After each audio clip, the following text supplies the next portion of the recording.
Everybody. Um, There we are. right, very good. Yes, yes. Continue. Right. Miram Bruma, and welcome to our illustrated talk on forestry in Albania. It gives me great pleasure to introduce our speaker, Roland Lleshi, who is speaking to us from Germany. His talk will take up to about 45 minutes, and then we will have question and answer for perhaps 20 minutes or more or less, depending on the volume of questions. Looking at Roland's CV, I can see that he has had a very thorough education in forestry. For most of 5 years, 2003 to 2008, he was studying to be a forest engineer, which is an MSc at the Faculty of Forestry of the Agricultural University of Tirana. And the subjects he studied included sustainable forestry management, forest products, tree and plant ecology, and forest policy. He then went on to study urban environmental management from 2011 to 2013 at a university in Tirana, which is called Police. And I haven't really discovered why it's called Police, but presumably that's an acronym, but I don't know what it stands for. He was with the PPNEA. I should just tell you what that is. It's the Protection and Preservation of Natural Environment in Albania. And Roland was with them, where his role included monitoring waterfowl, promoting wildlife, and raising media awareness. His work experience included a period of researching at the World Agroforestry Center in Kyrgyzstan, and in 2019 he was again with the PPNEA, where he was working on the setting up of Natura 2000, the largest coordinated network of protected areas in the world. I should explain that Roland comes to us via the PPNEA. Dr. Alexander Traitche, the head of the PPNEA, and I think he still is the head of the PPNEA, gave us a talk on the, I think the talk was entitled The Missing Links. I'm not quite sure, but that is a good title anyway. And this was a beautifully illustrated talk focusing on the elusive Balkan lynx, as well as other species. More recently, we had another beautifully illustrated talk on the hydrology of the Prespa Lakes, given by Claudia Kochi, also of the PPNEA, and who is or will be with us here this evening, I believe. The PPNEA has always struck me as a thoroughly deserving institution, and with which we would like to maintain links. I should mention also that Roland is also an expert on bird life in Albania in particular. He may give us a hint of this evening, but I've already hinted to him that 2022 might be the right year for a fully illustrated talk for the AAA on Albania's bird life. Before I hand over to Roland, I would like to inform you that we have scheduled our annual general meeting this year for 29 September, and paid up members will be informed of the details. My expectation is that this will probably be another Zoom meeting, but those of you who are not members will need to join in order to gain access. We are putting together a series of talks to follow the AGM, and these may be Zoom or face-to-face. One, for example, that we envisage is a talk on the architectural heritage of Korça and the Korça area. Finally, let me recommend that any of you in the audience who are not AAA members but wish to join can do so via this address, Anglo-Albanian, lowercase, one word, @gmail.com. That's Anglo-Albanian @gmail.com. Or you can somehow signal to Advar Kochi here this evening, who is organizing the Zoom side of things, but he's also our membership secretary. And he would very much like to sign on some more members of the AAA. And I would remind you that it is a singular bargain at £15 per annum. Before I hand over, I would inform you, and some of you have already heard this message, that we shall be recording this evening's proceedings unless any of you wish to express an objection. And finally, many thanks to board members, Pat Swire, our Honourable Secretary, who I think is here this evening, although I haven't seen her, and to Advar Kochi for all the good work that they have helped us with in setting up this evening's event. So thank you very much. And I now hand over to Roland Lleshi. Thank you. Thanks a lot, Stephen. Hi, everyone. I'm very happy to be speaking and talking with you here tonight on the Albanian forestry and forest in Albania. So I'm looking forward to the coming minutes. And shall I start my presentation, Arbor, or how shall we do it? Yes, please. Yeah, if you can. Okay, then without further delay, I'll do that.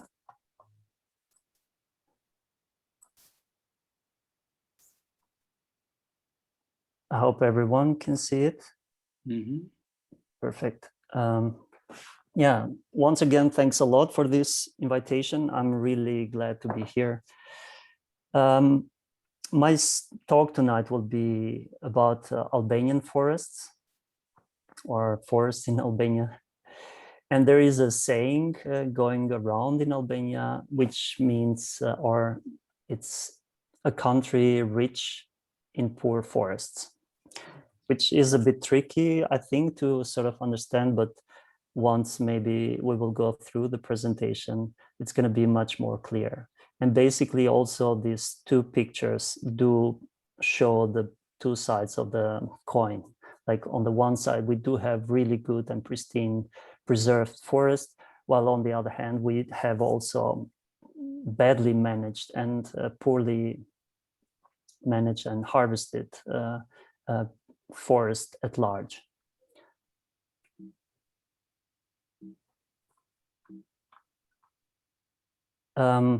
Here is the structure of the presentation for tonight, and I'm going to be talking about a bit about the geography and biodiversity values of Albania, forestry policies and main institutions. So I'm going to dive more into the topic for tonight, and then forestry situation overall in general and the status quo, and to make it a bit more concise and touch it closer, it's going to be, I'm going to dive or orient towards a niche topic, which is the old growth beech forest in Albania and conservation efforts related to this forest. Further on, I'm going to continue with some explaining certain threats and like situation and relationship with this preservation of this forest. And in conclusion, I'm going to present some future perspective and hopefully some recommendation.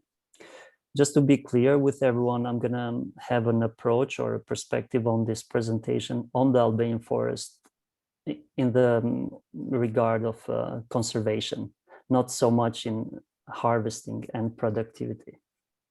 I hope that my presentation will not be that long, so I'll try to keep it less than 45 minutes.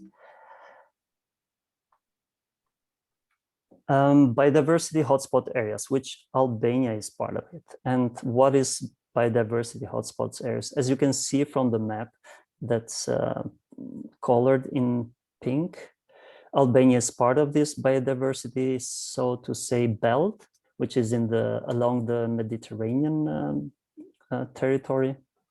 And biodiversity hotspot areas are areas characterized by high level of endemic plants coupled with significant habitat loss, meaning that both these things high biodiversity, endemism, and human threat exist or coexist together. And Albania is in that part. Just a general information for maybe people who don't know so much about Albania. Albania is mainly a mountainous area, and its mean altitude is 700 meters above sea level, which is twice the highest European mean altitude. And over 60% of our forest, or Albanian's forest, are found above 800 meters altitude. As a reference, the highest point is Mountain Korabir, which is 2,753 meters. We have a Mediterranean climate. We are very rich in water resources, either in rivers, but also in lakes. The main river basins starting from the north is Drini Basin, Mati, Isham, Erzen, Shkumbin, Seman, and Vjosa, which is a great natural resource that we are happy and very precious to have these water resources. Around 20% of the Albanian's territory is under protected areas with relationship to conservation. As you can see it from the illustrated map, the third one in the row, this is an updated map of 2020 because certain new territories have been added or some territories have been removed from protected areas. I'm going to elaborate a bit more further on. Around 36% of the country's surface is forest, which includes also pastures. And out of this, 70% is forest and 30% is pasture.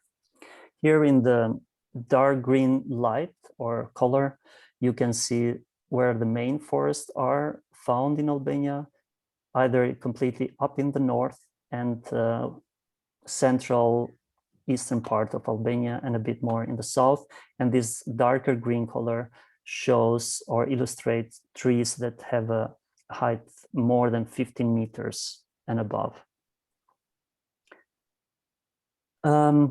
So main tree species in Albania, we do have around 129 forestry species, and the main tree species are beech, or the European beech, as everyone knows, Fagus sylvatica, and second one is the black pine, Pinus nigra, and different type of oak species, Quercus. In terms of surface, oak has the highest surface or populates the highest surface of Albanian forest, followed by beech, and then is black pine or Pinus nigra. While the European beech, in terms of volume, has the highest quantity in the Albanian forest. Therefore, is a very, very important species for Albania. Generally, 66% of Albanian forests are of natural origin, which is a great thing to still have it. But at the same time, most of the forest, or the average age of the forest, is pretty young, let's say between 40 to 60 years. And this has, or is a consequence of, let's say, highly harvested forests in Albania. 87% are for productive, mainly targeted for extraction of timber and firewood. 11 have a purpose of protection against erosion and other natural situation for protection of urban areas or agriculture areas. And 2% of these forests are part of the conservation. I'm going to mention a bit some policy and institution and some key milestones that I thought could be interesting for people with background and not background in forestry and forest related topics. The first Albanian law related to forests was in 1923, and this was called Ligja e Pyjeve dhe Kullosave, which made a clear division between state, private, and forest owned and communal forest owned. In 1940s, it was the first protected area that was designated, and this was in Lleshi region. This is along the coast, for people who don't know where Kunevain Hunting Reserve is. And in 1944, this is interesting, we didn't have so much human capacities. Only 11 forest engineers were available, so to say, and all of them studied abroad, since we had no professional education schools at that time. With the changing of the regime entering the communist period in 1945, all forests became state-owned. So it was a centralized management of all this wealth, national wealth. There was this first national forestry inventory having certain values, 1.3 million hectares in general. There was the establishment of the General Forestry Directorate with all its regional directorate that did great job on the one side, and on the other side, they also had a focus on harvesting old growth forest generally due to the difficult socioeconomic situation back in time, and to rebuild the country entering from a war period. In 1959 was the establishment of the Faculty of Forest Science in Albania, which is a great institution, and there is where I have also studied. To be mentioned and highlighted in this period is some forestry achievement, which afforestation actions took place. This happened very much along the coastal areas where we still nowadays, luckily enough, we do have certain protection forestry belts that protect the inner land and the agricultural lands that or arable lands that are behind that belt. And they did really great job. The establishment of forestry nurseries also was a very valuable development, and erosion control for forestry slopes and so on and so forth. I'm highlighting this because all of this, so to say, action during communism were sort of lacking behind afterwards. In 1955, on the other hand, the National Forestry Inventory concluded that forests have been harvested throughout this period 2 to 3 times more than what the natural growth per year of forest could proceed, basically 3 times higher than what the forest could grow. And here we have a panorama of after the 90s. I know that is quite heavily information. I'm going to try to go quickly and maybe skip some of the information, not to get you overwhelmed. So with the changing of from communism to democracy in 1990s, there were some development. Independent General Forestry Directorate were established, and they had also regional forestry directorates. So they had no connection to any ministries. They were independent, and also Forest Service Police.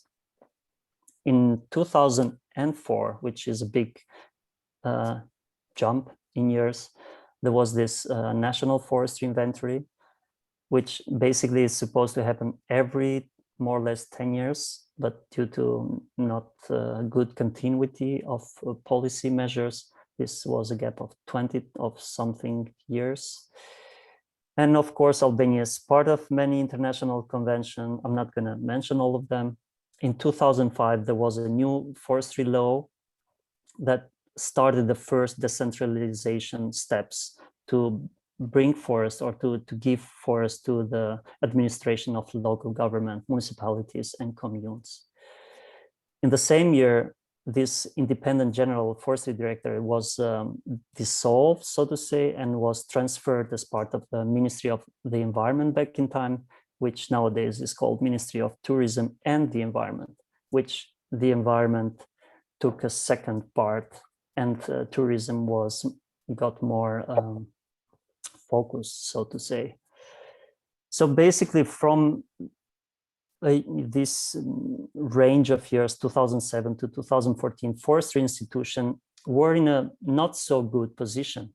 There was a lot of fluctuation and change and not good stability, and this reduced minimize the capacities and resources.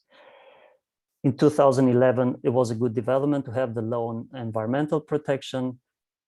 And in 2014, this reform to transfer forests to municipalities was sort of concluded, where 80% of forests were transferred to municipalities and communes, 70% more or less of are state administered, and 3% are private forests. In 2017, another good development is the establishment of or creation of National Agency of Protected Areas and the designation of protected areas according to IUCN standard, International Union for Conservation of Nature. And few other very important steps at the policy level are the National Forestry Inventory, which was in very much need because Albania didn't have updated data on the situation of forests for a long time, let's say 1.5 decades or so, and having a new forestry law. But what is the forest situation on the ground? It looks that the latest development at the policy level is relatively good development in the right direction, more towards what the European Union needs and standards and level. But generally, over this 70 years or maybe 100 years, Albania has lost 300,000 hectares of forest. And this is due to agriculture,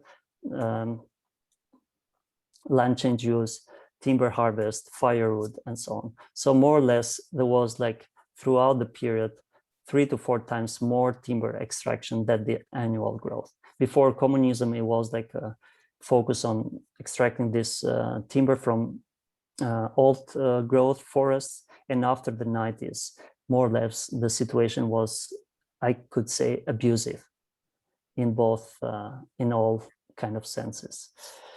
So in the last 15 years, Albania lost 26 million cubic meter of timber. Most of administered forests do not have a proper management, long-term management plan. Logging has been happening mainly for firewood, which is very important since almost still to nowadays, half of the population still lives in rural area, and the majority of this people do base their heating and electricity need and heating needs and cooking needs on firewood. Illegal logging and poaching continues to nowadays, and 25% of the national greenhouse gases emission in Albania come from forests due to all these developments I mentioned above.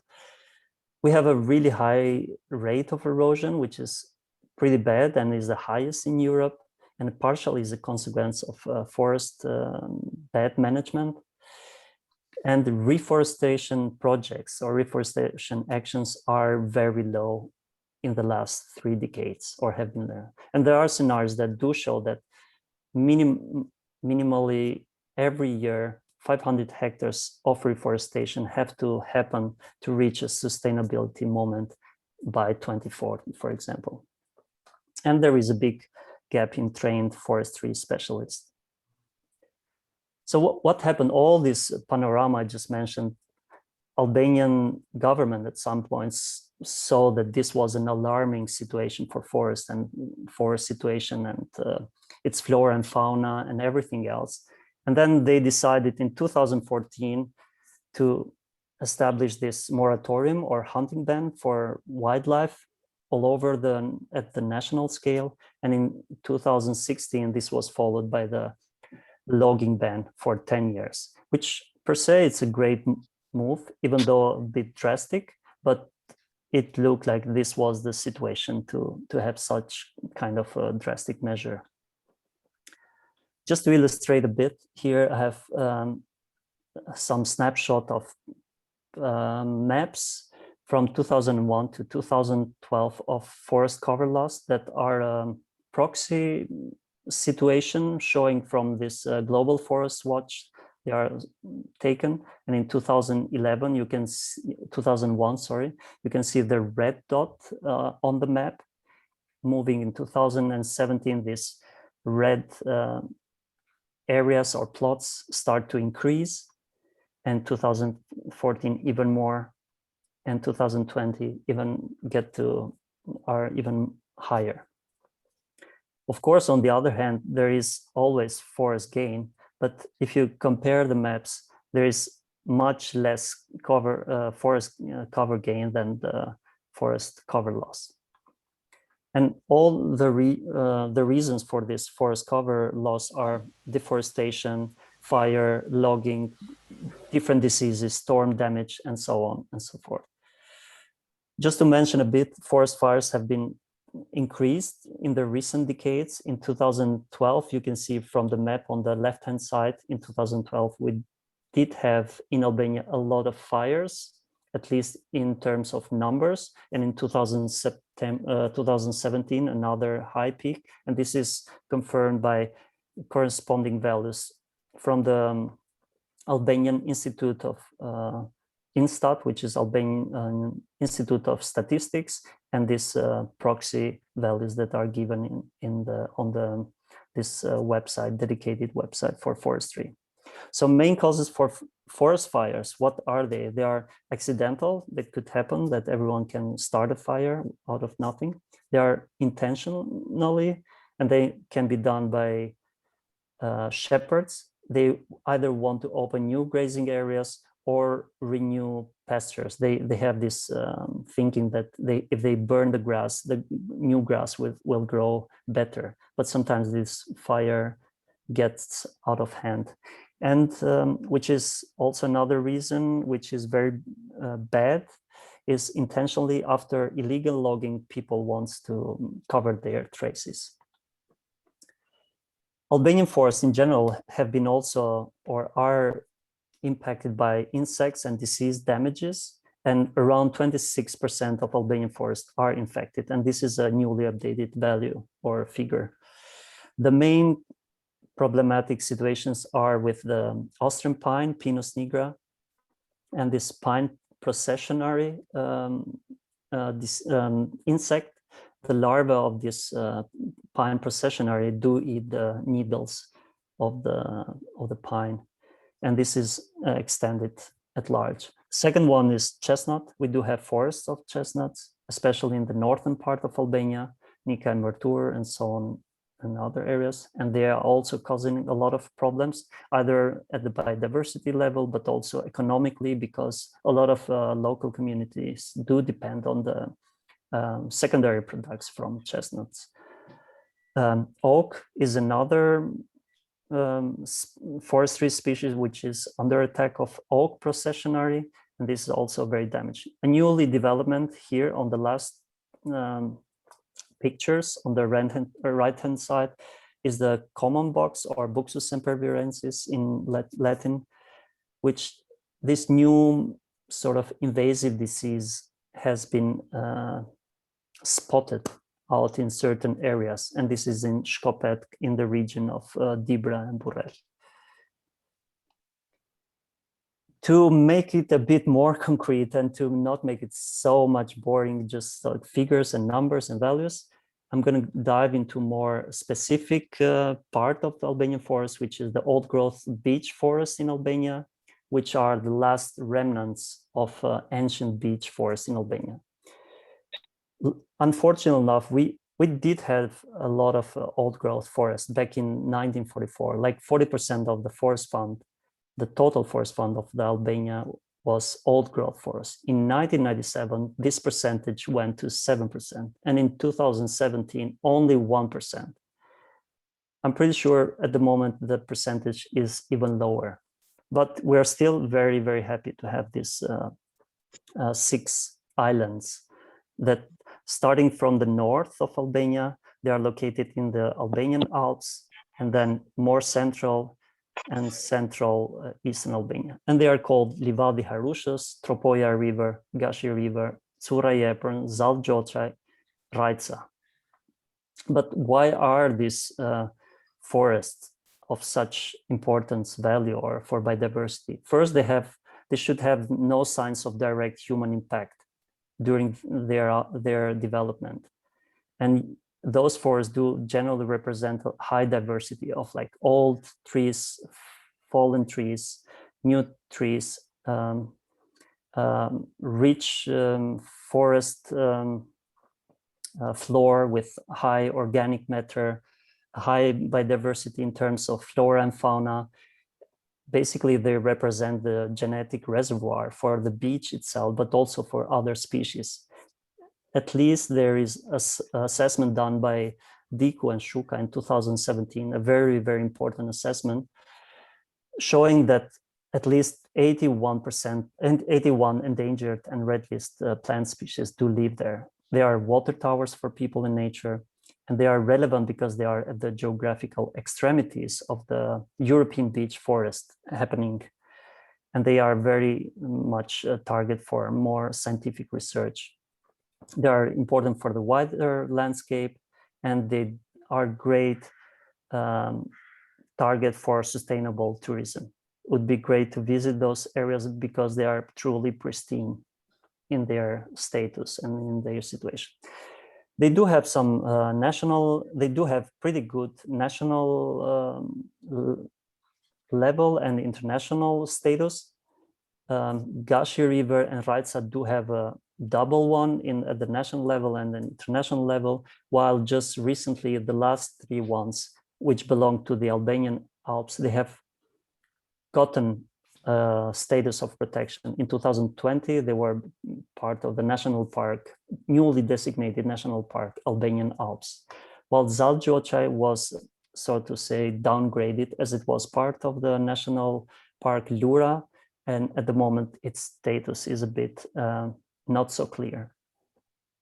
But what are the criteria for the selection of these six areas? To have an age of the stand over 120 years, minimum surface of 150 hectares, to have a good homogeneity and not being fragmented forests, minimum human impact in forest ecosystem, and possibility to guarantee the continuity of this good management and in this good condition. And as you can see, pictures from all those areas do truly show their situation on the site. Some interesting facts is that in 2017, there were some measurements done by University of Life Science from Prague, Czech Republic, where they, with measurements, dendrochronological measurements, which is tree ring measurements, they found out that beech forests in those areas at Lleshi rivers, exactly, they were like 400 or 450 years old, some of them. And as a fact, beech forest has an average age of 200 to 250 years. And this shows the importance and the relevance for the ecosystem services that they provide, but also historical relevance, more scientific studies that they do really need to have to better understand those forests for the past, but also for the benefit of the future. Another pretty clear relevant information is that wildlife is rich and all the big large carnivores are present in those areas. Balkan lynx, wolf, brown bear, but also their prey, roe deer, wild boar, and chamois. And they are all, let's say,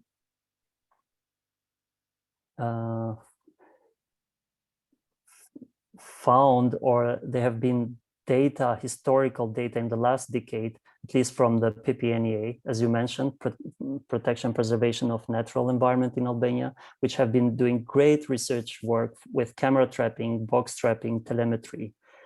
And of course, those areas are habitats of birds also and bird life. And here I have just extracted one of them, which is the golden eagle, and which is also the Albanian symbol for the Albanian flag. But are these ancient beech forests safe, and what are the main threats that are related to them? There is a list from the same assessment done from Abdullah Diku and Lulzim Shuka, professor, in 2017, and then they list them. There's like fires, cutting of trees, hunting and fishing, waste dumping, opening of new roads, very problematic for certain areas. As you can see, Tropoja River is suffering a lot nowadays. Visitors or misbehavior of visitors, erosion rate, construction activities, construction of hydropower plants, land ownership disputes. And from this, you can see that certain areas are much more at higher risk, like Lumi Tropoios, while Livadi Harushas has the lowest risk. So I mentioned previously at the previous slide, the hydropower plants. There is a huge wave of hydropower plants all over the Balkans, but Albania specifically has been targeted with a lot of hydropower plants development. At least 80 of them are planned to be installed within protected areas.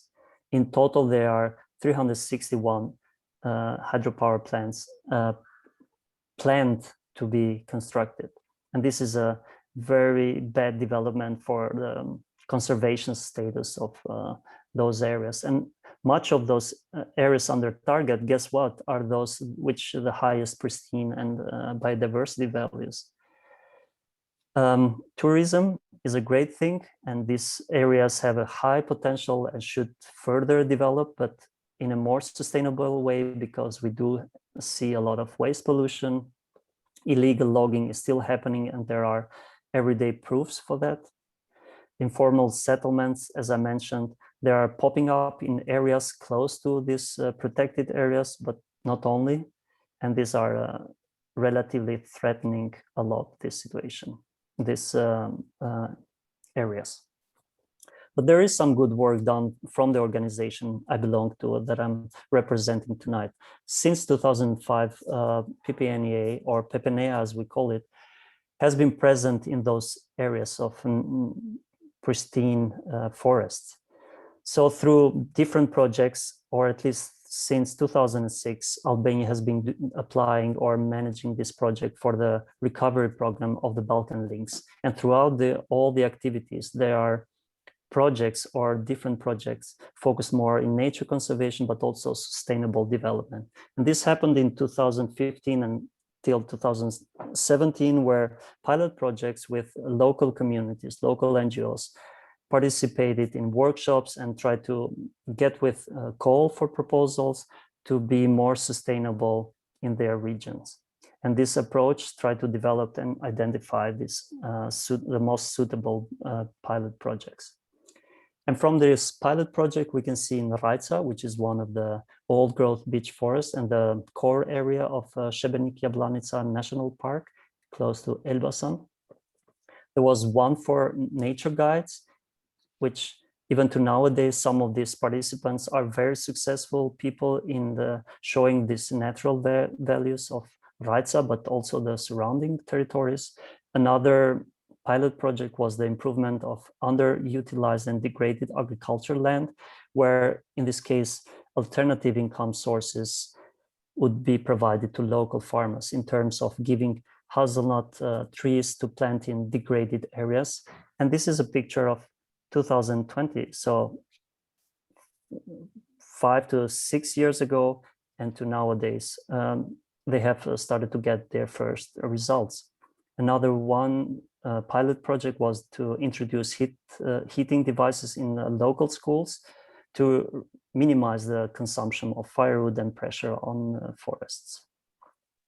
The other target area was Lumigashit for these pilot projects. And here the highest threats were identified related to cattle and sheep, that they would go through the forest and they would disturb the vegetation and would basically disturb it just to go and drink water down the river. For this, to minimize this kind of impact, the rehabilitation of water facilities for this cattle was done throughout this project. The other project was more in direction of awareness raising at local schools in the Albanian Alps. This was in the Valbona and Dragobir region. As a last slide, because I think I've taken quite a long time, is also climate change. How can we not mention climate change when at the global scale, everyone is sort of impacted, and the Balkans in general and the Western Balkans have been already impacted. there have been studies showing that the Western Balkans have been experiencing at least 1 degree increase of temperature, and this is a huge impact. And scenarios show that until the end of the century, temperature increase can go up to 4 degrees Celsius. And this is if business as usual scenarios continue with high greenhouse gas emissions continue as normal. But what are the implications with forest and forestry? So higher temperature and higher rainfall will have implication with early start of vegetation, capacity forest defoliation and mortality, which is important during the growing season of forest. The more intensified heat waves and severe droughts will bring more forest fires, will bring decreased river discharge, forest defoliation, mortality, and different diseases that we might not still be aware, or the current one will spread even more. More rain precipitation than snow. This will bring less sunlight reflection, which is bad for the global warming, and the water cycle impact will be changed very much. And implication will be maybe directly with higher erosion rate. Intensification of heavy precipitation, having more floodings, more erosion, change of patterns. And here on the bottom part, you can see the map that shows the distribution of the habitat of beech and mixed beech forests all over the Western Balkans. And here is Albania in this corner. And the retreatment that has been predicted from these scenarios that will go like at least like 50% smaller habitat conditions at good level will be for beech and mixed beech forest if things will continue as they are continuing at the moment. So we do need more sustainability in our managing our forests. To conclude, I have a last slide. What kind of forest do we want? What kind of forest do we need in Albania? And this has to start from policy level, but also management in forestry to have a more updated legal protection status, either for forest, old growth forest, but also overall forest in Albania. Overturn this beech forest degradation because they are still under a lot of pressure, have more dedicated financial resource for forestry sector, better law enforcement and better governance for sure. Have management plans for all the forestry areas, increase capacity building for administrative staff, provide sustainable development plans for local communities. They need a lot of support because they do not have a lot of other income, and they are all their eyes, so to say, they are towards the forest. Reduce pressure on forests by incentivizing agroforestry systems for firewood or for timber, generating income for protected areas from public entrance fees and different kind of income that can be generated. Another topic of relevance is research, and there is a huge need for further research in Albanian forests and their situation and what can be extracted as valuable information for their situation and the years to come. Dissemination of scientific research with different stakeholders, more exchange between regional and international experience. And what is very important in my eye is to connect more forestry faculty students with forestry administrative sector. This is like, this exchange experience is valuable, and I think this is missing at the moment. And on top of everything, in my eyes and in my perspective, and what I have been generally figuring out also from other documents, is that Albanian forests do really need more reforestation and afforestation projects. Of course, with in an organized way, with native species, and this should be a national priority for Albania. I will want to conclude here, and I thank you for your attention, and I hope it was not that boring and not that long. Thanks a lot. Well, thank you so very much, Roland. That was an excellent introduction, and I'm sure it's going to be stimulating some questions. I can see that Ardber has his hand up. Ardber, do you want to say something before we go into the questions? No. I can see. I don't have my hand up, but I can see that Gabriel Partosh has. Oh, and Dave's iPad. Right. Gabriel, can we have your question, please?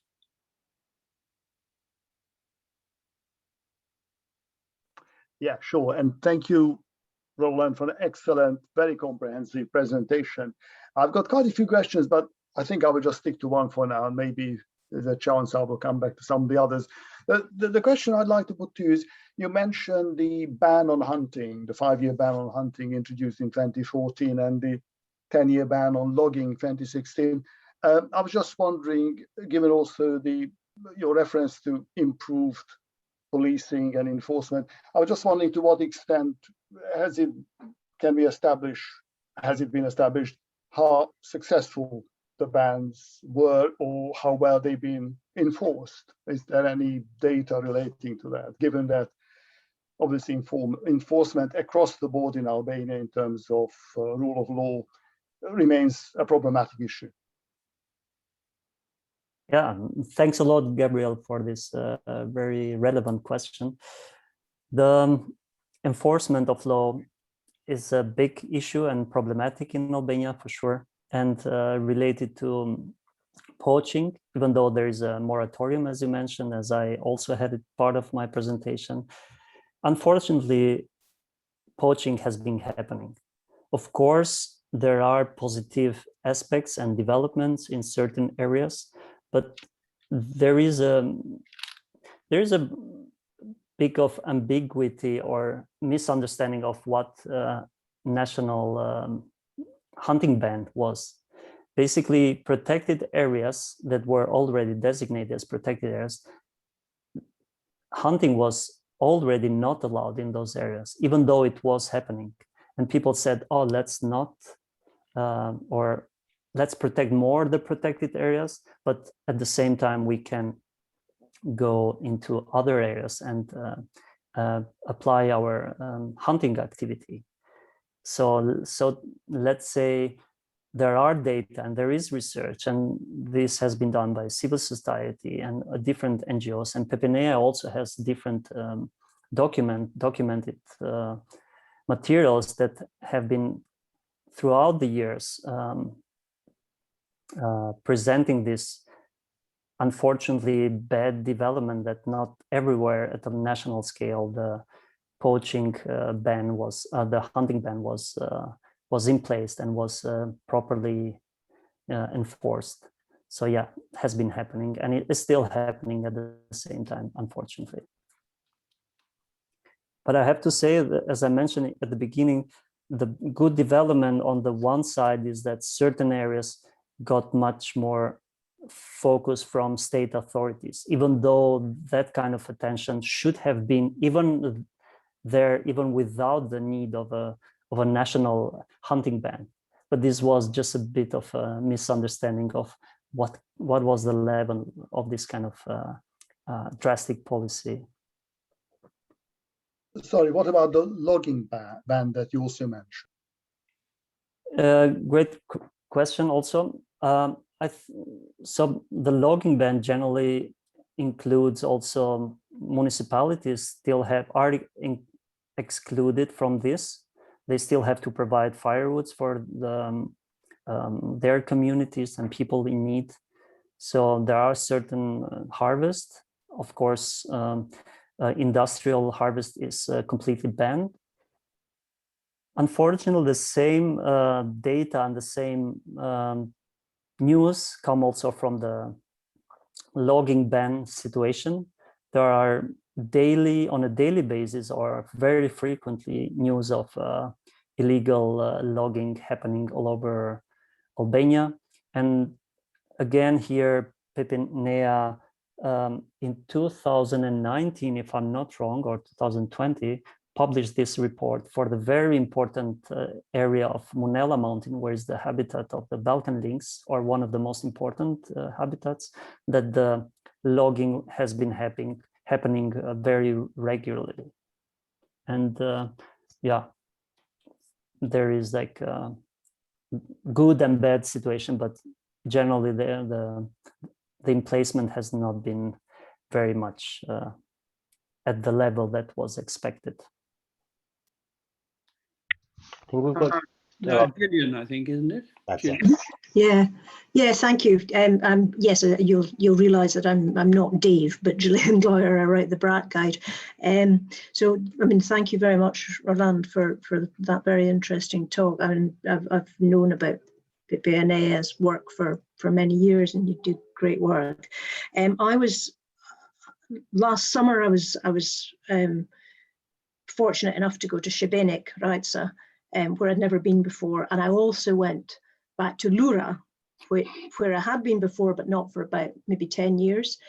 The forest, the work that's being done in Šibenik is fantastic, and I know that PPNA has been helping with that, and it's great. In Lura, I was actually really shocked at how it was actually worse than it had been 10 years ago, and it was pretty bad 10 years ago.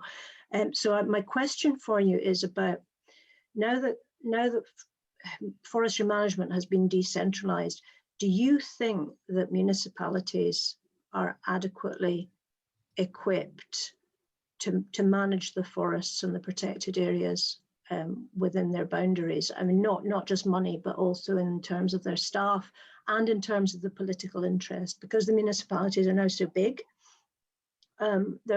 They're quite often quite far away from the protected areas and the forests that they need to be protecting. So it's about, you know, how you enhance that as well and properly localize it rather than just devolving it down to these really quite large municipalities. So that was quite a complicated question. You can answer any bits of it you like. Yeah, thanks a lot for the question. I think you picture it quite well, and unfortunately the human resources of municipalities are very low and not adequate, and they generally do lack of proper foresters or other kind of managers to provide a good administration of their territories, which sometimes is very large, and with the very low budget that they do have, they are generally quite remote areas, and it's very difficult without proper equipments, and without proper financing to provide an adequate protection. And unfortunately, also in terms of human resources, there are not a lot of incentivized people to go and work in these areas, because sometimes, first of all, they are poorly paid. Their wages are very bad, I would say, like sort of close to the minimum age in Albania, which doesn't provide much, and it's poor conditions. It's very difficult to provide, and it's quite sometimes it's quite dangerous. A lot of forestry inspectors have encountered direct physical threat, so it's not that easy sometimes to be doing your job in the best way possible. On the other hand, sometimes municipalities have a bit of conflict of interest. Of course, they want to get more income for their territories, and then they are much more focused towards development projects. And here I can mention, I don't know, hydropower plants or harvesting certain areas for different purposes, mines, and so on and so forth. And the focus of protecting what is still remaining is shifted towards more income, and to have a better budget for their municipalities. So it's difficult, and I would say it's complicated. There are good developments, but very, very slow.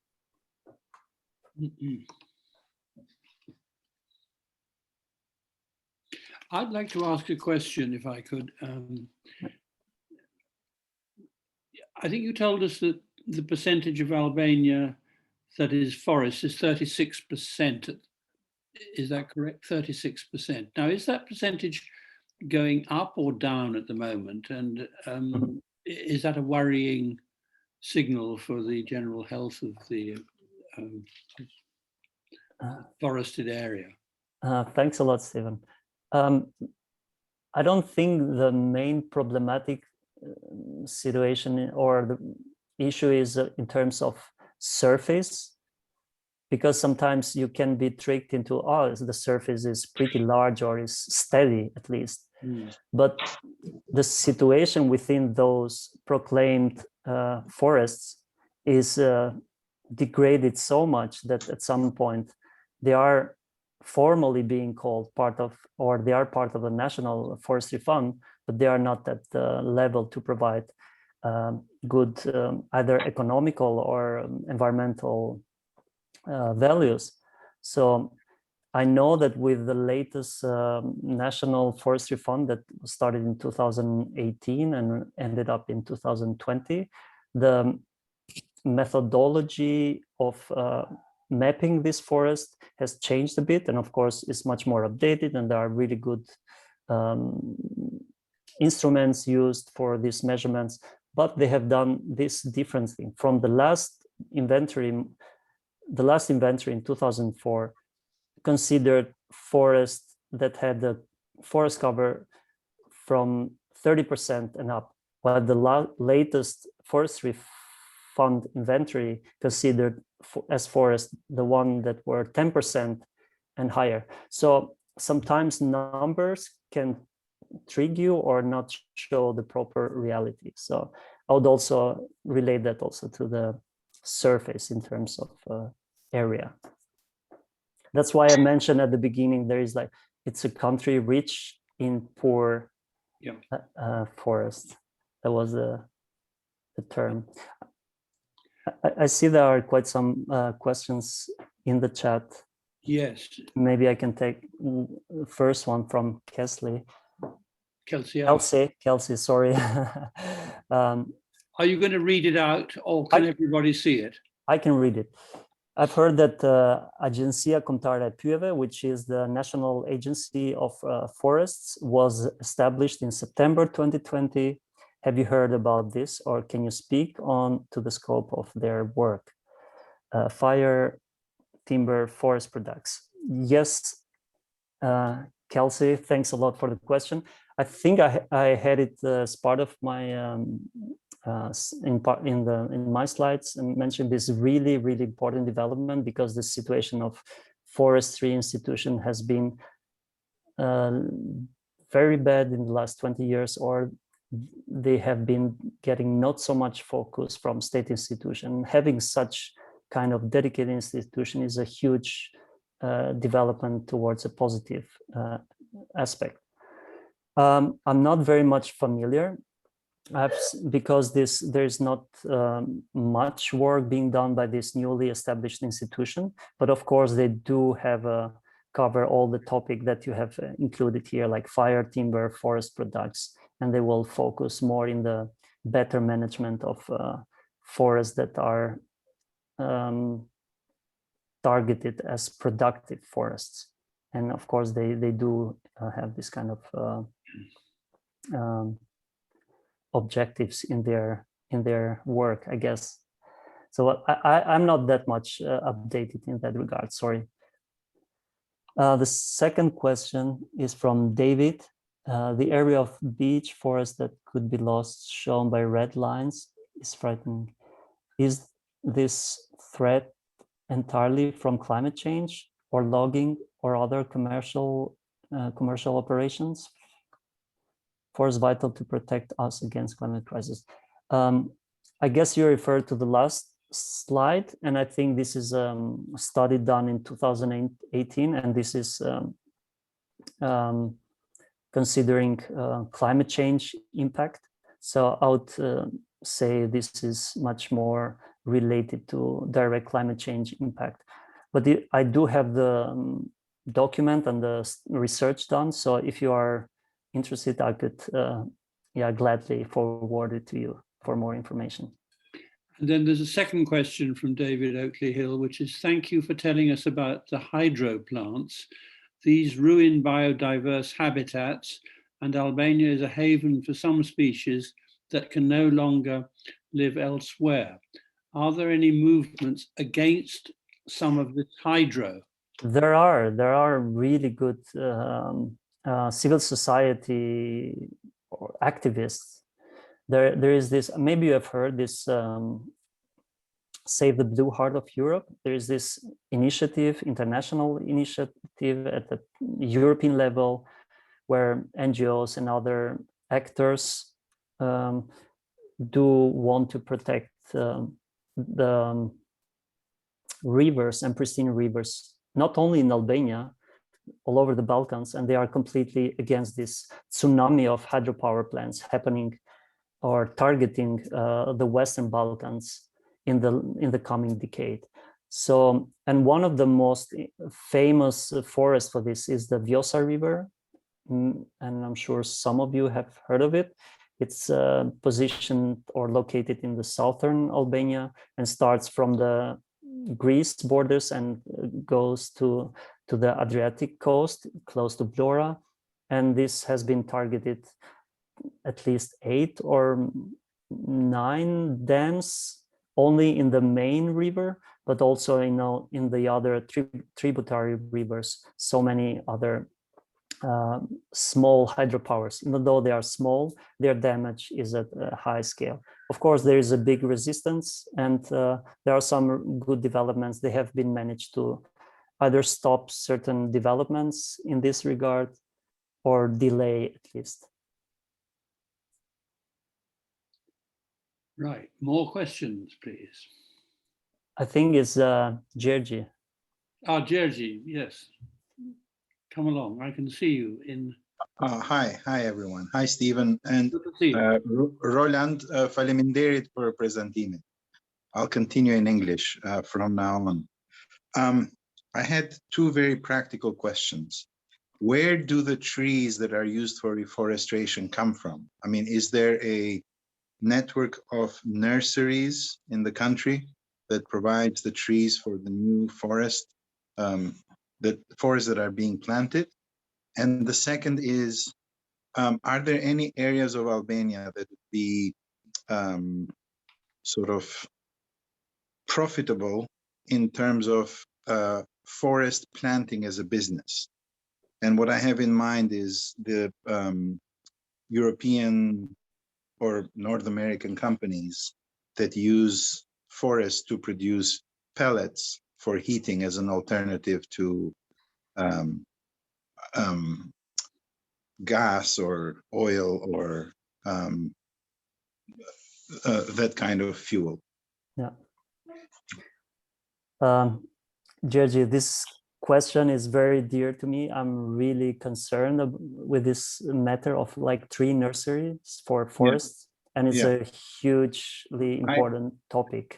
I will let you know that I worked for the city of Tirana, and it was mind-boggling that most of the trees that get planted in the city are imported from Italy. Exactly, either from Italy or Turkey, and they have resulted in urban areas bringing or not being adaptable quite well, sometimes having a high rate of mortality after a few years. And this is for urban areas.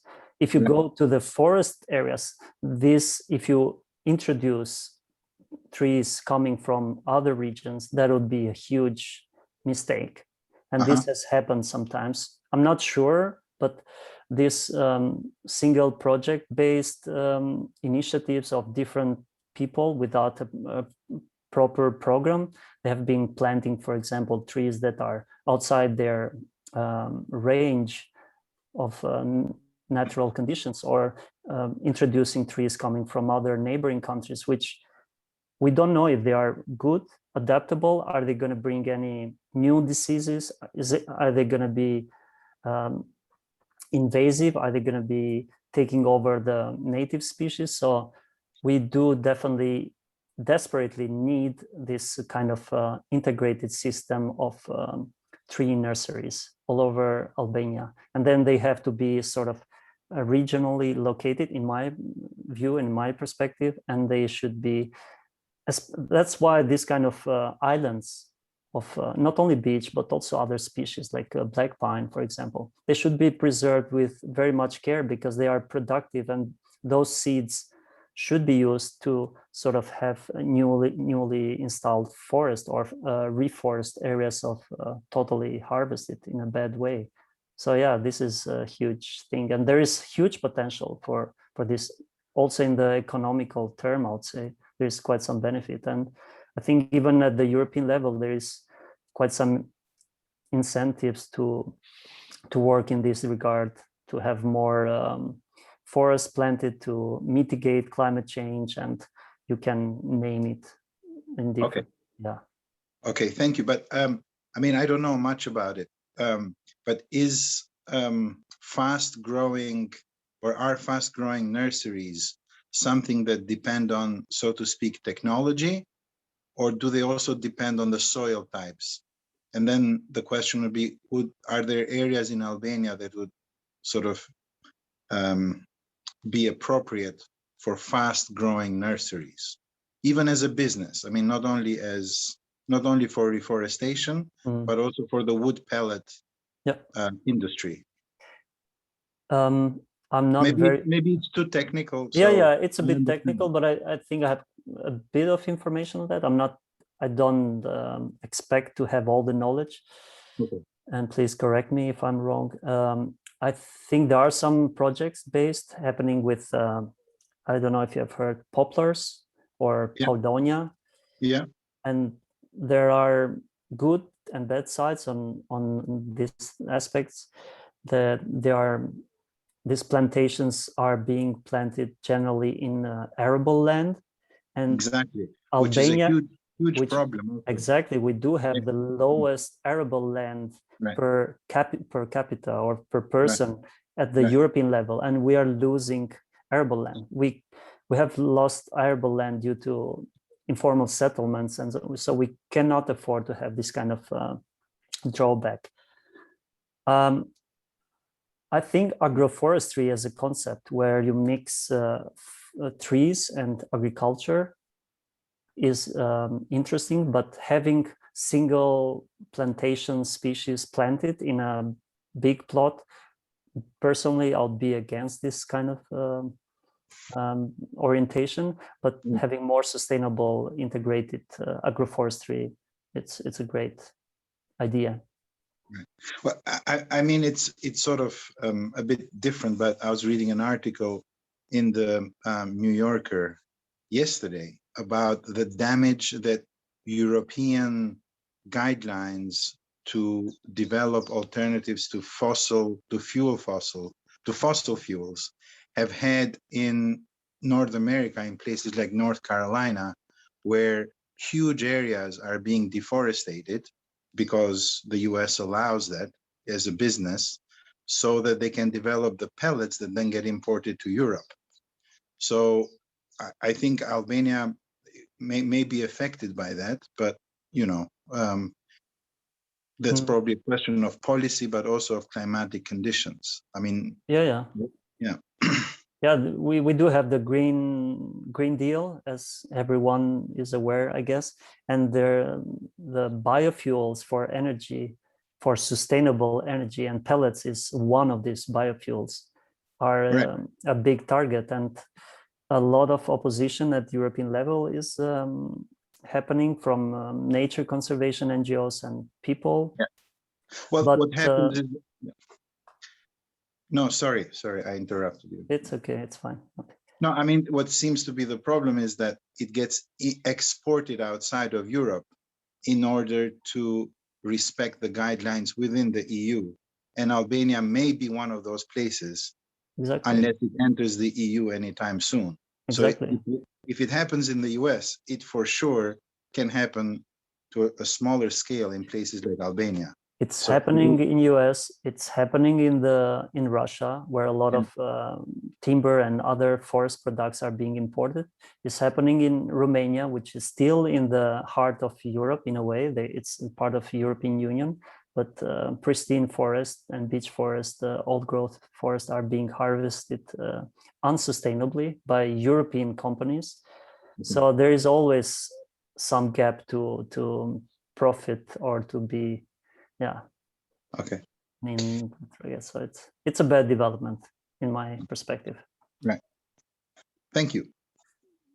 Could I ask a follow-up question on the question of EU and EU funding? If we're about to see Albania move into the EU, or when Albania joins the EU, if it does this open the door to a lot of EU funding that would be going towards forestry? I would guess so. Even at the moment, forestry and environment in general is getting quite some attention from the EU. There is also this Green Balkan deal, so-called, and definitely there is much more focus in sustainable development and environmental protection. I'm pretty sure the EU funding will increase in case that Albania will join EU, but also working towards joining the EU, we still do get some funding and support in that regard. I'm not aware of, in terms of figures and values, how much and where exactly and when, but I'm largely and roughly I'm aware that this situation is happening. Right. I should read out also what David Oakley Hill is commenting here. He says, this is like the Drax power station in Yorkshire, which imports vast amounts of pellets that wear forests, some in the US, some in Eastern Europe, cut down to burn for power, ruining wildlife-rich forests and fueling climate change. Yeah, I totally agree with that statement. So.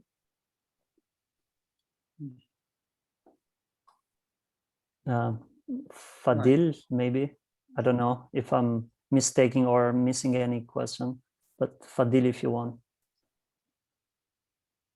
Have we got more? Yes. Oh, Gabriel Partos says, yes, Drax has taken wood from Estonia. And David Oakley Hill says, sorry, have to go now. Thanks for an excellent talk. Missed the start. Can I obtain a video recording? Well, the answer to that, Arber, what's the answer to that question? Can I obtain a video recording? We will be putting the videos up shortly. We haven't put up the other ones yet until we figure out where to put them up. But okay. They're either going to be on our website or linked through our website, but held on YouTube. We haven't quite figured it out. Very good. Did we have a question from Fadil Ismaili? Just unmute yourself. Oh, yeah. Fadil. I think it might be that his microphone isn't working. Yeah. Maybe Fadil, you can write your question on the chat. And I think, Stephen, that's our last question, or are there others coming? Well, no, I think it's our last question, unless anybody dreams up another question. I do so now because the opportunity will evaporate. I think meanwhile, Gabriel can. Yes. It's got his hand up as well. Fadil, seems I have a problem. Yeah. Can I put a very quick question in the meantime? Please. I think in your conclusion to your presentation, Roland, you said how important it is to put energy into more tree planting, reforestation. I was just wondering if you have any data about recent efforts or in recent years how much tree planting has taken place. Is it possible to quantify that? Yeah, thanks a lot. I had a small figure in my presentation. I think there are some kind of, maybe I have to go back to double check that figure, but it's very low. So according to FIO, this figure has been only 0.7 hectare of reforestation area per 100 hectare. So this is in total of the total forest fund is 0.09%. So it's very sporadic. I don't know of any big project. There are here and there saying that, oh, we will plant 5 million of trees or something like that, these kind of figures. And I don't know of any exact place where those trees have been planted. I know of sporadic actions in Lura, but Lura, as has been confirmed here, is still suffering a lot. So I think this...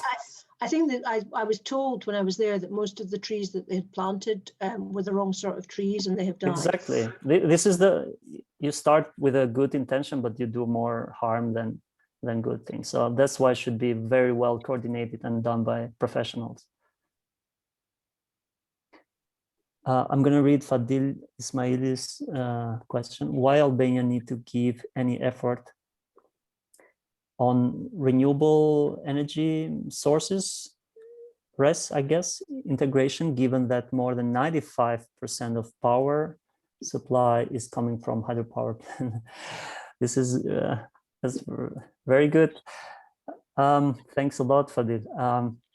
I think Albania doesn't fulfill its own domestic needs for electricity, and this happens because when we produce a lot of energy from hydropower plants, which is during winter, there is not so much need of energy, and during summer there is not enough water to produce energy, but the needs is at its highest level. So we buy or we import energy from other countries, and generally the neighboring countries have fossil fuel based energy, and this is very bad, and it's very expensive at the same time. So we do definitely need to diversify at least the sector, and having some renewable energy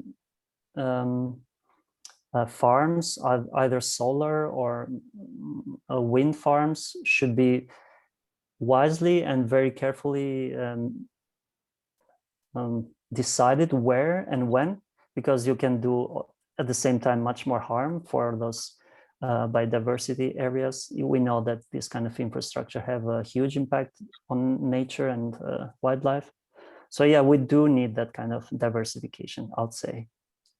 There are two more comments from Fadil here, which is the first one. What I want to say is that Albania should stop incentivizing small hydropower and also PV panels covering fertile land. Yeah. And then, so you need base load, which can't be provided from RES anyway. Yeah. And then Kelsey Aho has another question. From what I understand, up to 50% of power is lost in the energy grid in Albania. Mm-hmm. Effort could focus on energy infrastructure rather than increasing supply. For sure, the energy infrastructure needs a lot of retrofitting. It's very old and needs a lot of measures to be improved. And definitely this is a great suggestion. I'm not sure about the figure, if it's still 50% of power supply that is lost. I think the Ministry of Energetic and Infrastructure has been putting quite some efforts on this regard. Of course, it's never enough. Much more work needs to be done, but yeah, this is definitely a very relevant thing. And about more hydropower plants, I don't know why they keep pushing this in this direction, that they want to have more hydropower plants. They think it's cheap energy, but it's not cheap, because in the medium and the long run, this is going to be very bad impacts on those habitats. But not only species, we're not just talking about species, people, communities live around those areas. And arable lands are dependent on water, and cattle are dependent on water. And yeah, it's a domino effect, I think. Roland, can I ask one last question? Please. What drives most of the cutting down of the forests today? Is it the wood industry or the need for warming and for cooking? Because the wood that you buy for industrial purposes, for furniture maker or construction, doesn't come from Albania anyway. It's all imported from Romania, Ukraine, wherever the markets are, but it doesn't get made in Albania. So I'm just wondering, why do they keep cutting down the forest? What do they use it for? I mean, is the need for warmth using stoves so high still? Yeah, thanks, Lleshi. I think it's still the need for, we still have a lot of population in rural areas, and they are economically quite bad, and they are oriented towards cheap, either illegally or buying firewood. So most of the harvest goes in the direction of firewood, not in timber and industrial production at the moment. There have been different phases throughout these last decades, I think, but firewood extraction has been sort of steady in a way, or at a high rate, since around 45% of population still lives in rural areas. And generally, sometimes they might not even have electricity in their house or appliances to heat up their homes or cook. So the only source is, so that's why this kind of sustainability plans for local communities needs to be much more integrated. Okay, do you have it? I mean, or do you have any idea where one can look for that? Because the areas around Tirana, which has about 1.1, 1.2 million people, I think are affluent enough to afford heating. So then the question is, where are the areas in the rest of the country? I mean, the north is almost depleted. And then the inlands in towns like Korcha and Gjirokastra, I mean, I guess there's poverty there, but there's also support from immigrants. So I think it would be interesting to have a map of where this demand comes from. If you have any idea where to look from, it would be great. But if not, to look for. But if not, it's okay. I would say, in my understanding, still these areas do have some population. Of course, there have been people moving away or either migrating toward bigger towns and urban areas, but also leaving the country. But still, those areas you mentioned, Gjirokastra, Përmet, Korça, Kukës, Elbasan, Dibër, Lleshi, all these rural and very distant from urban areas, I still think they are totally dependent on firewood. I think maybe I'm wrong. Okay. No, it's. I mean, it's something that I hadn't thought about it until you mentioned it. I think they still use firewood. So cool that they still use wood. Yeah, I would say so. Okay. Well, any more questions out there? Otherwise, we could draw things to a conclusion, perhaps. I don't know. Yeah. Have you got anything more to add, Roland? Not from my side. I'm very pleased with all this question and all this interest. I'm very, very happy about that. And I hope I was somehow understandable in my presentation and my answers. So thanks a lot. Well, we also have been immensely impressed by your presentation and the way you handled the questions. And we've had some very good questions, I think. So that's led to a really fruitful discussion. For sure. So very many thanks, Roland. And maybe we can give you some traditional applause with clapping. Can that be done?